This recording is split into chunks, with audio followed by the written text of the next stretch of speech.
హెచ్సియులో విద్యార్థుల ఆందోళన కంటిన్యూ అవుతోంది. దీక్షలు చేస్తున్న విద్యార్థులతో మాట్లాడడానికి ప్రయత్నించిన ఇన్ఛార్జ్ వీసీ శ్రీవాస్తవను విద్యార్థులు అడ్డుకున్నారు.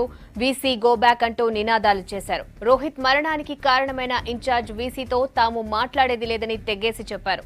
అటు ఉదయం నుంచి క్యాంపస్ లో నిరసనలు కంటిన్యూ అవుతూనే ఉన్నాయి. యూనివర్సిటీల బంద్ పిలుపులో భాగంగా క్యాంపస్ లో ర్యాలీ చేశారు విద్యార్థులు. అన్ని డిపార్ట్మెంట్లకు ర్యాలీగా వెళ్లారు. హెచ్సియు మెయిన్ రోడ్ పై వీసీ దిష్టిబొమ్మను తగలబెట్టారు.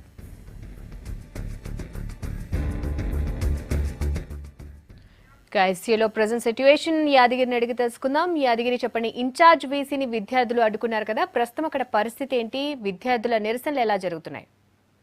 రాధిక, మనకి రోహిత్ మరణానికి కారకులైతే ఎవరైనారో వారిపైన కఠినంగా శిక్షించాల్సింది. వారిపైన ఎట్టి పరిస్థితుల్లో వాళ్ళందరూ కూడా పదవిలో ఉండడానికి వీలు లేదంటూ గత దాదాపు 10 రోజుల నుంచి నిరసనలు మరింతగా కొనసాగుతున్నాయి. అయితే ఇవాళ నిన్న ఈ దేశవ్యాప్తంగా ఈ హెచ్సియు జేఏసీ ఏదైతుందో దేశవ్యాప్తంగా యూనివర్సిటీల బంద్కు పిలుపునిచ్చింది.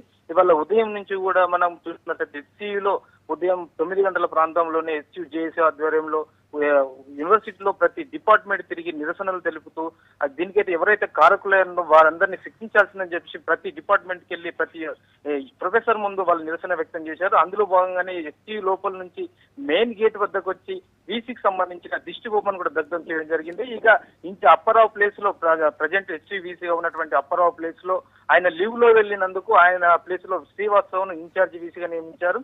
ఈ ఇన్ఛార్జ్ వీసీని కూడా ఎట్టి పరిస్థితుల్లో వీసీగా కొనసాగడానికి వీలు లేదు. ఇతని గతంలో కూడా సింథిల్ కుమార్ అనే ఒక విద్యార్థి మరణానికి ఇతనే కారకుడు కాబట్టి ఇతని ఎట్టి పరిస్థితుల్లో ఉండడానికి వీలు లేదని చెప్పేసి గత ఉదయం నుంచి కూడా పెద్ద ఎత్తున నిరసనలు కొనసాగుతున్నాయి. అందులో భాగంగానే ఇవాళ కూడా ఆయనతో పాటు అప్పారావు వీసీకి సంబంధించిన అప్పారావు దిష్టిబొమ్మను కూడా దగ్ధం చేశారు. ఇక ఇవాళ ఒక హాఫ్ అన్ అవర్ ముందు అంటే దాదాపు 3 గంటల ప్రాంతంలో ఎవరైతే ఇన్ఛార్జిగా వీసీగా కొనసాగుతున్నటువంటి శ్రీవాస్తవ స్టూడెంట్స్ దీక్ష చేస్తున్న దీక్ష స్థలికి వచ్చే ప్రయత్నం చేశాడు. ఇది విద్యార్థులకు ముందుగా తెలియదు, కానీ అతను సడన్గా వచ్చే ప్రయత్నం చేశాడు. ఆ వచ్చింది చూసి వెంటనే విద్యార్థులంతా కూడా వీసీ గో బ్యాక్ అంటూ నినాదాలు చేస్తూ అతన్ని కారులో నుంచి కూడా బయటికి దిగనీయకుండా వెంటనే వెనక్కి పంపించడం జరిగింది. ఏదేమైనప్పటికీ ఎవరైతే రోహిత్ మరణానికి సంబంధించిన కారకులు ఎవరో వారికి శిక్షించాల్సిందే. వాళ్ళ రోహిత్ కుటుంబానికి న్యాయం చేసేంత వరకు మేము పోరాడుతూనే ఉంటామని చెప్పేసి హెచ్సియు జేఏసీ అభిప్రాయపడుతుంది.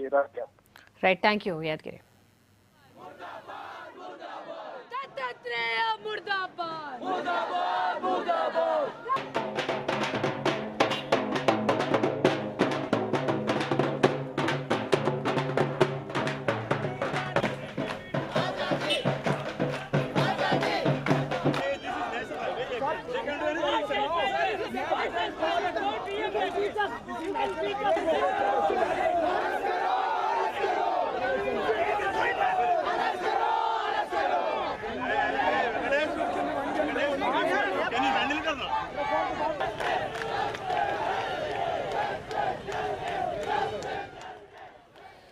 అటు ఢిల్లీలోని జేఎన్యూలో విద్యార్థి సంఘాలు ఆందోళనకు దిగాయి. రోహిత్ ఆత్మహత్య కేసులో బాధ్యులను శిక్షించాలని డిమాండ్ చేశారు స్టూడెంట్స్. కేంద్రం తీరుకు నిరసనగా క్లాసులను బహిష్కరించి నిరసనలు చేస్తున్నారు.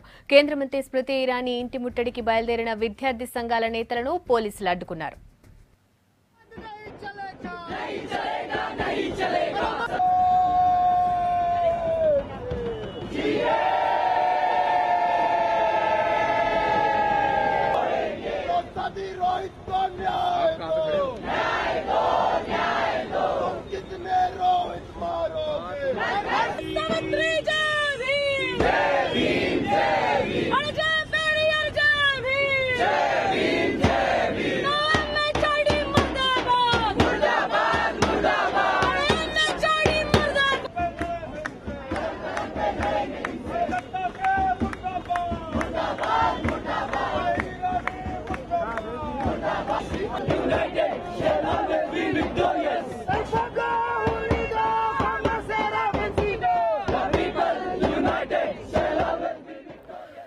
ఢిల్లీలోని జేఎన్యూలో కూడా విద్యార్థి సంఘాలు ఆందోళనకు దిగాయి. రోహిత్ ఆత్మహత్య కేసులో బాధ్యులను శిక్షించాలని డిమాండ్ చేశారు స్టూడెంట్స్. కేంద్రం తీరుకు నిరసనగా క్లాసులను బహిష్కరించి నిరసనలు చేస్తున్నారు.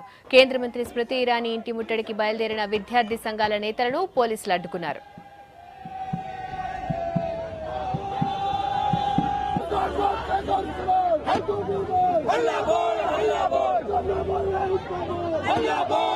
विपिन श्रीवास्तव गद्दी छोड़ो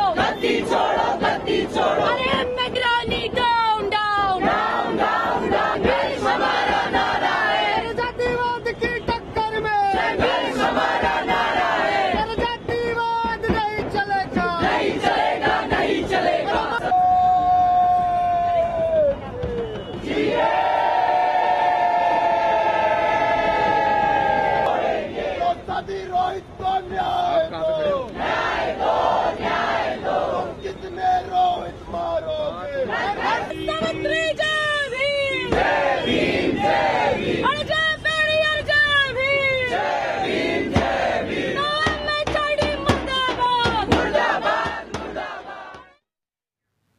సేవ్ ఎడ్యుకేషన్ సేవ్ క్యాంపస్ అంటూ ఏబీవీపీ కార్యకర్తలు ఓయూలో ర్యాలీ నిర్వహించి నిరసన తెలిపారు. కొందరు ఐఎస్ఐకి తొత్తులుగా మారి ఉగ్రవాదులకు వంత పాడుతున్నారని విమర్శించారు. విద్యార్థి సంఘం నేతలు హెచ్సీయూలో రోహిత్ ఆత్మహత్యకు బాధ్యులైన వారిని శిక్షించాలని డిమాండ్ చేశారు.